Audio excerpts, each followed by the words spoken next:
Hello. Welcome to the first instalment of Cooking with Ed. I'm Ed. The idea of this is I'm going to do a series of videos showing you my trials and errors over the last sort of 10-15 years of attempting to cook. Some have worked, some haven't. This one does. I thought I'd start with one that I am quite confident we're making. It's sort of like a chicken dhansak curry type thing. The only reason I call it dhansak is because I'm going to shove some lentils in it, and dhansak has lentils in it. Whether it's actually made to the proper recipe of a dhansak, I do not know. But anyway, in order to do this, you are going to need the following ingredients.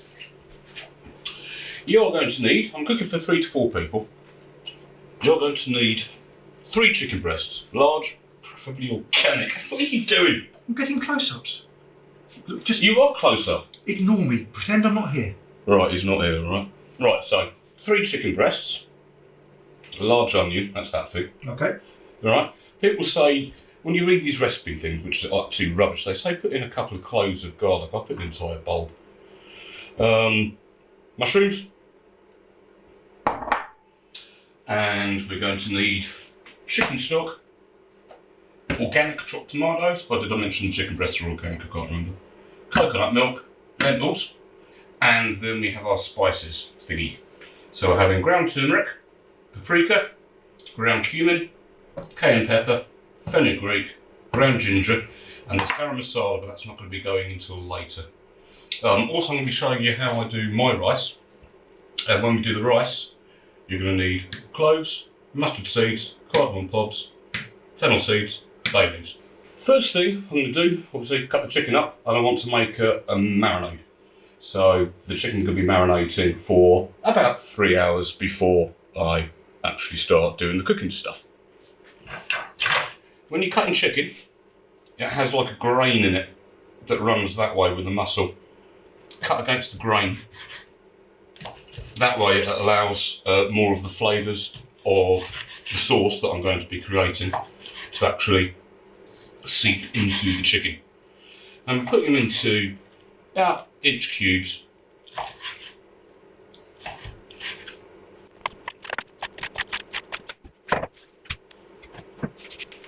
Right, chicken cut up. It's time to start marinating. Now, I used to use, you read these recipes, and it sort of says use half a teaspoon of turmeric, a quarter of a teaspoon of cayenne pepper or something like that. And then I had a friend of mine from Mauritius come round, looked at my spice rack, and just laughed at the size of the pots, and told me that she would actually put an entire pot of each of those things in for every single person eating. And so I learned from then to ignore recipes, ignore the silly little quarter of a teaspoon, half a teaspoon stuff. You're going to do, put a spice in it, put a spice in it. So this is turmeric. About that much. Paprika. Bit more. Ground cumin, gives it a nice earthy flavour. Cayenne pepper. Now this stuff is very, very hot, so you need to be careful and think who you've got coming around for your meal. Fenugreek, again, gives it that earthiness. I love the smell of fenugreek. Smell that. Ooh, very nice. It's very nice, isn't it? Yeah. So I put quite a lot of fenugreek in because I like the stuff. Some ground ginger.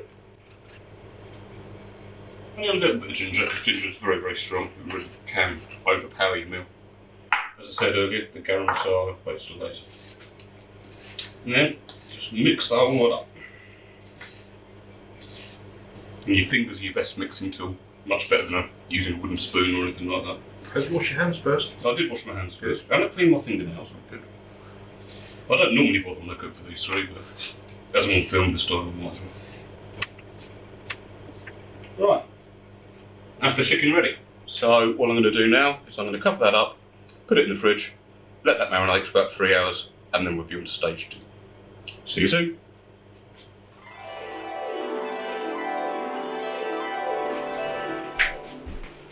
Hello again. Right, stage 2 with Cooking for Ed.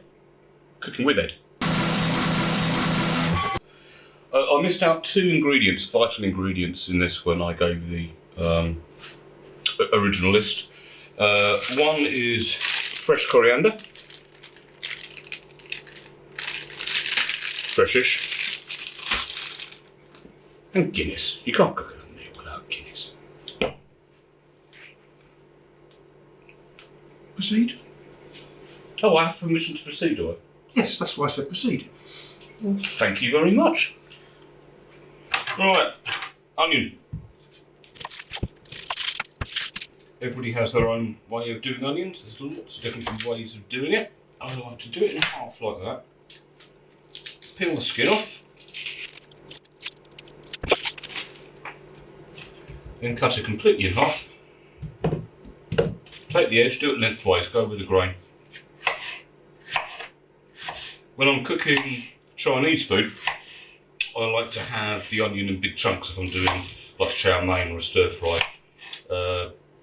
However, when cooking Indian food, I prefer the onion to be much smaller chunks. If you slice it up like that, and then just do that, it falls apart into nice tiny little chunks. So I'm begin with the other half. A little thing about knife control. When you're cutting something, bring your fingers around that way. So that way, you put the flat of the knife against your fingers, and then you don't have any danger of actually cutting your fingers. Although that's not 100% perfect. Right, that's all gone to one side. Right, next stage, garlic. As I said earlier on, a lot of recipes will say just use 2 cloves. To hell with that. I like to use the entire bulb. So cut both ends, but don't go all the way through. Because then you can peel it back like that, peel it back from the other end, get the paper, and the whole thing unwraps in one like that. Doesn't work every time. What you can also do is brush it slightly with the flat of the knife. Again, peel both ends, and it will unwraps. And also with the garlic, I like the garlic fairly finely chopped. Again, if I was doing Chinese food, I'd have quite big slices of garlic so you can really taste when you're having a bite of the garlic. But with Indian, I like it fairly finely chopped. Again, and close my finger over, put the blade of the knife against the finger.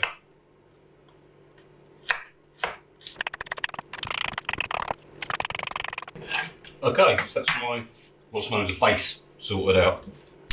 Bit of vegetable oil, and if my cameraman gets out of the way, You read that glass nicely. I did. A little bit of oil in the pan. I've got an electric hob, you might have gas. The numbers on here, whatever they mean, they go from 1 to 6.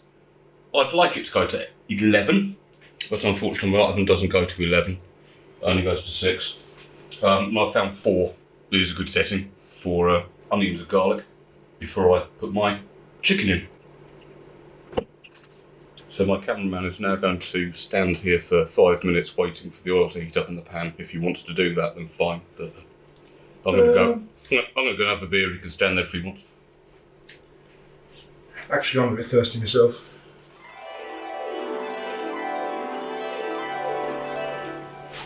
Right. The oil is now up to temperature. So in goes the onion and the garlic.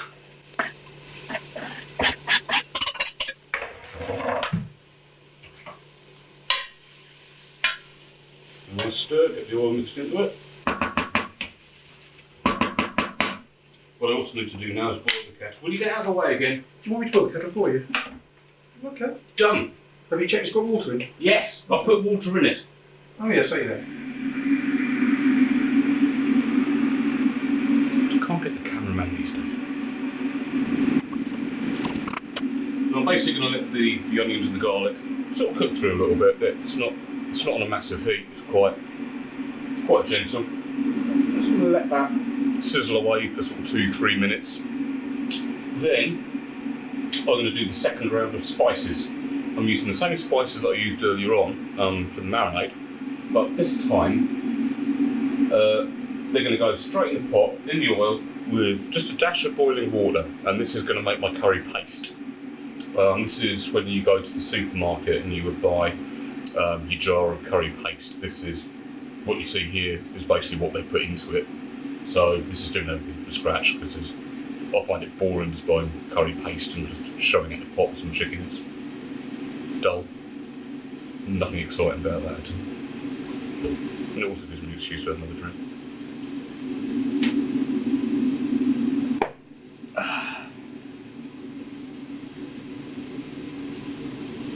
Right, what's next? What's next? I just told you, I just said. I wasn't listening. I'm waiting for a couple of minutes for the onions and the garlic to cook up a little bit before I make the curry paste. I wasn't listening, I was too busy getting nice Obviously shots. you weren't listening, otherwise you wouldn't have asked. I can use this time though to cut the mushrooms. Now, this is a chicken and mushroom curry type thing, and I like big lumps of mushroom. I don't like little chunks that you can't taste. If you're eating a mushroom, you want to know you're eating a mushroom, so I just basically cut them in half. Pull the stalk off, chop it in half. That's a little one, that can go like that. That's a bit bigger, that can go like that. Right, that's ready. They're not going in yet, but that's prepped and sorted and ready. Alright, let's see what's going on here. Right, that's probably ready now to do my paste. So, I'm just going to put in just a dribble of hot water, not a lot. And then again, turmeric. Very exact proportions of turmeric. Not about that. Paprika. Cumin. A bit more cayenne pepper. Might be a bit of a feisty one this, but we'll see. Fenugreek. And ginger. And now I'm going to put the garam masala in as well. Oops. Turn the extractor on. So I'm mixing the whole lot together. I know you can't smell it because you're watching, but now you're smelling very, very nice. It smells like a curry, which is always a good sign. I'll leave that for about a minute. Let the spices get themselves into the onion and the garlic. So, yes, another excuse to and I have the chicken here that is now marinating for a few hours. That's all ready. That's going to be the next thing to go in. How long are you waiting for? Not long. Oh, fair enough. The cameraman's impatient. Right, that'll do. Right, chicken's going in. Mix that all up, get all the flavours that you've got there, all infusing into the chicken. It's already been marinated for a few hours, as I said. And now we wait for about 5-7 minutes because we need that chicken to be nicely cooked through. So when the chicken is white, I can cut through a piece and check that it's all cooked through. Then we proceed to the next stage. So stay with me. Beer break.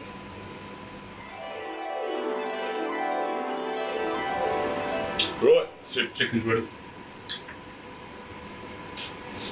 I'm just going to find the biggest piece I can and cut through it to see how it looks inside. It's still feeling a bit spongy to me, but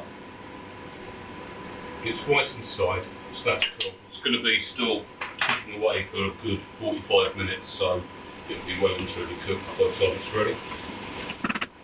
I'm now going to put the mushrooms in. Stir them in well and good so they get all the flavour, all the spices as well. I haven't changed the heat level on the oven yet, I've kept it at 4. I will be turning it down once I've finished the procedure. Right, I'm now going to add to this coconut milk. Tin off. And organic chopped tomatoes. And a tin of lentils. I prefer using tin lentils. You can obviously buy fresh lentils in packets, but then you need to Put it in hot water for a few hours, let it swell up and cook. It's much easier just using a tin, doesn't taste any different. So I'm just going to stir this up, get all these ingredients nicely mixed together, and then once that comes up to a simmer, because obviously the coconut milk and the chopped tomatoes are cold at the moment, I'm then going to turn the heat right down to the lower setting one, cover it up, and I'm going to leave it for about 45 minutes. So I've then taken a half-hour break, and then I will come back and I will do the rice. At this stage, I'm also going to produce my chicken stock. Now, this isn't Bisto chicken stock. This is actually chicken stock I've made myself and just put in a Bisto pot. Did you believe that? I didn't. No. It was complete blatant. Right, while that's coming up to the boil, I'm going to cut up a little bit of the nearly fresh coriander.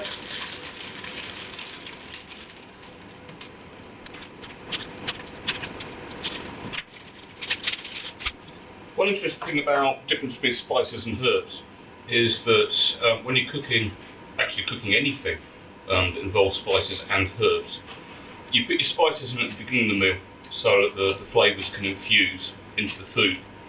You put your herbs into the meal very near the end because the flavour of herbs dissipates as you're cooking. So I'm going to be putting this in. That curry there is going to be, let's say, simmering away for about 45 minutes, and I will probably put some of this in, this coriander, about 15 minutes before I think the curry is going to be ready. And what I also do is I do this every single time. I will separate it out, so that coriander is going into the curry. That coriander is a garnish to go on top of the curry so it looks pretty, and I always forget to put the stuff on the top of it. So we'll see if I remember to. I'll try to remind you. Oh, thank you. Cheers. Right, that's it for now. So see you in about half hour when I start the rice.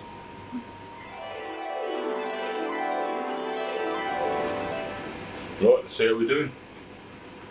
Oh yeah, perfect. Right, so this comes to the boil quite nicely. It's just simmering away. All those flavours are getting induced into the meat and the mushrooms.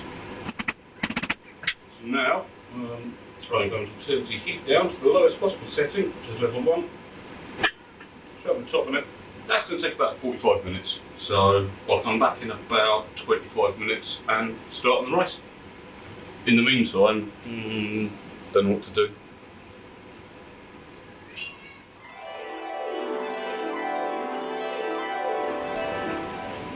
Hello again.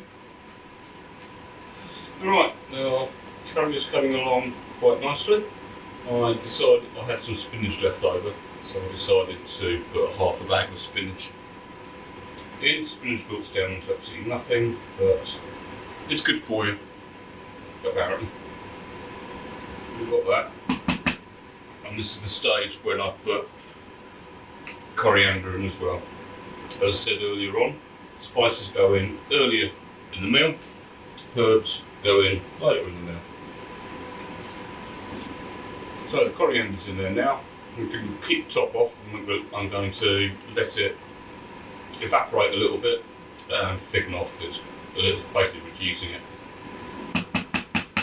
Right, that's ready. Next thing we need is the rice.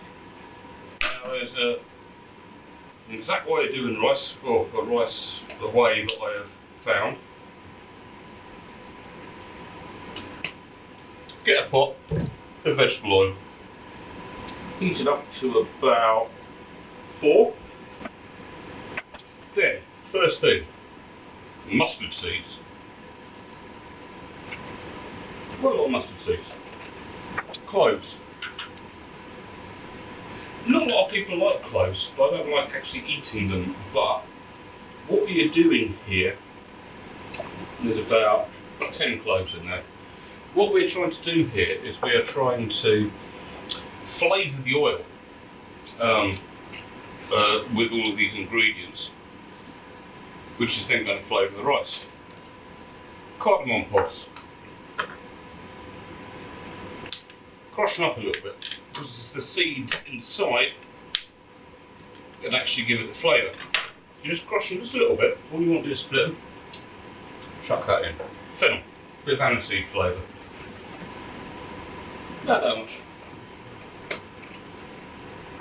We have bay leaves, but that goes in a bit later on. Swirl all that up. Now this is doing two things here.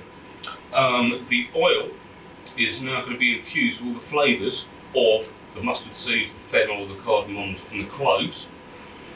What it will also do when I put the rice in about, well, you wait until the mustard seeds start popping. When the mustard seeds start popping, the whole thing is aromatic and you can smell it. It's a lovely, lovely, lovely, lovely, lovely, lovely smell. You wait until the mustard seeds start popping, then you put your rice in. Stir that around for about a minute, and what it's doing, as I said, it's infusing the rice with the flavours, but also it is coating the rice with the oil, which means that when we boil it very shortly afterwards, you don't get all the big clumpy rice. The whole rice just flakes away, and it's just perfect rice. What you will find will happen is the bottom layer of rice very, very often burns. Very often burns, but that doesn't matter. You make sure you put enough rice in that the top layers are good. Also, you will find that the cloves and the cardamoms all float to the surface. You will see this in about 15 minutes time. Actually, exactly, well, as soon as I put the lid on, I put the water in it, exactly 15 minutes time. And then you can spoon them out. It's been flavoured, the rice separates, perfect rice every single time. But we shall see in 15 to 20 minutes time. I can't see any rice yet. That's because the mustard seeds aren't popping. I just said, you wait until the mustard seeds start popping, then you put the rice in. Did I not just say, wait until the mustard seeds start popping before you put the rice in? Well, obviously I wasn't paying attention. Obviously not. Too busy fighting about your mobile phone. God. Drink. Still not popping. It's not going to pop for about another minute, minute and a half, so you can stand there if you like, mate. But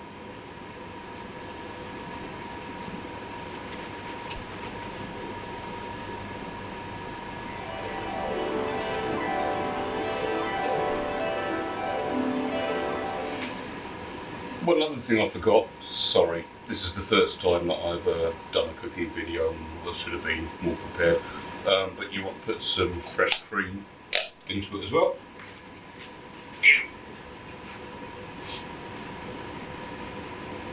Yep, that's fresh. You need to pour the cream in a little at a time, otherwise it curdles. And that's very, very important. You don't dump the whole lot in at once. Not too much cream. That's fine.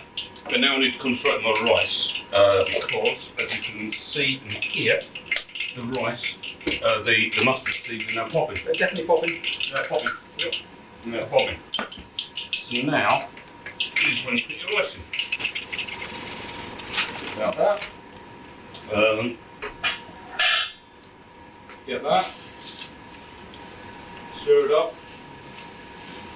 And just let that fry away for about a minute.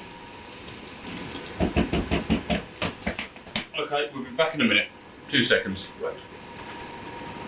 Okay, so I've been frying the rice in the flavoured oil now for about a minute, and I'm trying with my sous chef. We're getting to advanced levels with my sous chef. Can you turn the kettle on, please? Hold on. How do you work this thing? That's it. That's hey. it. Well done. I'm a natural. Yeah. There's actually water in this. Yeah, of course there's water in it. I put water in it. I didn't see you do that part. I must have done it when I wasn't filming you. There's loads of things you don't know, mate. I'm going to take off the heat just for a moment because I don't want the rice to burn. It's very, very easy to burn the rice, and if you burn the rice at this stage, then it's rubbish. Absolute rubbish. So I wait for the kettle to boil because my sous chef didn't get the kettle on early enough. Dressed in plenty of time. This is going to be an exciting video. The video of the kettle boiling. I think it's nearly there.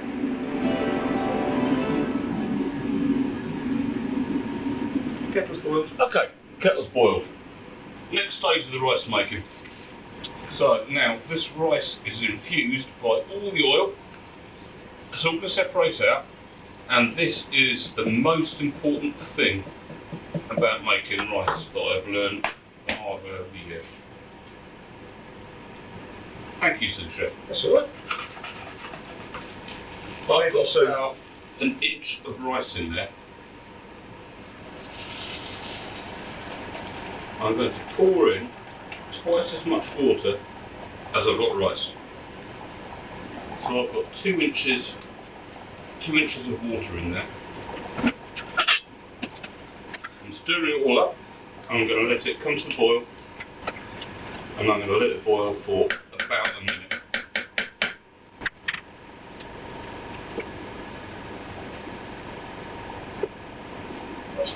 I'm also now, at this point, I'm going to put some bay leaves into it.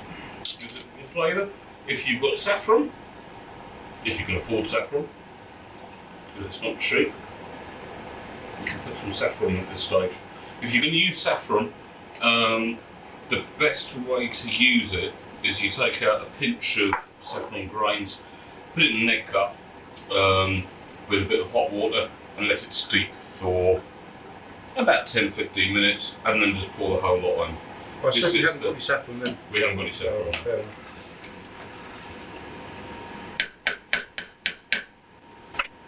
Right, so that's boiling away quite nicely now. Hasn't been quite a minute, but that's probably enough. What I'm now going to do is I'm going to turn the heat down to 1, the minimum I possibly can do, then I'll cover it. Right, this is the most important thing about rice. When you're doing it this way, that needs 15 minutes to cook. Do not, I repeat, do not decide to take that lid off and give it a stir. You leave it. You leave it for 15 minutes. Exactly 15 minutes. Right? Can I say that again? Do not take that lid off. Very, very, very important. Keeps all the flavours in there, it keeps the steam in there, everything is there, and you will see in 15 minutes time that'll be perfect rice. I hope. Right, 15-minute break.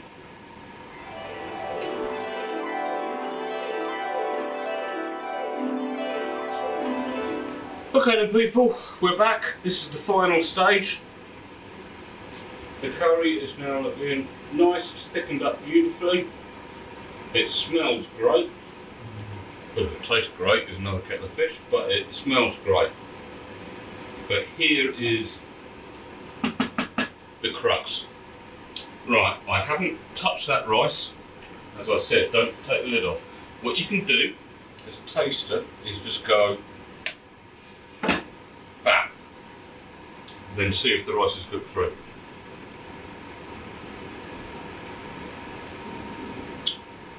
That is perfect. Okay. Right, have a look at this, people. What you will notice is I put in loads of cardamom pods, I put in cloves, put in bay leaves. Everything has floated up to the surface. So what you can now do, ow, that's hot. Do you want your oven gloves? Yes, it's probably a good idea.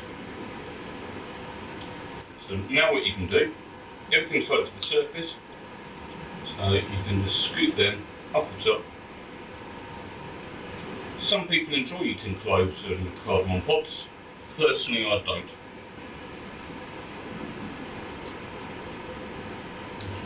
And then stir the whole lot up.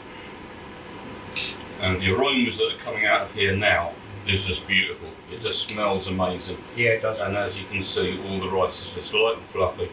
It's not clumping together at all. It's just perfect rice. Full of flavour. So then, serving up time. This is where I do give you the wrong look.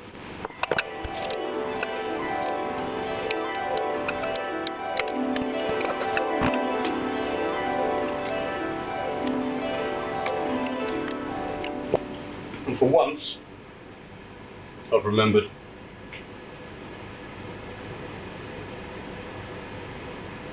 Doesn't do much because there's already coriander in it, but it just makes it look pretty.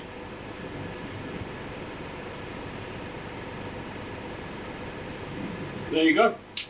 I hope you've enjoyed my first cooking with Ed. There we have chicken dhansak curry something. It looks nice, it tastes nice. So next time on Cooking with Ed, I'll show you how to make naans without the need of a tandoori oven, and we'll see what happens. Anyway, over and out. Have a good night, people. Take care.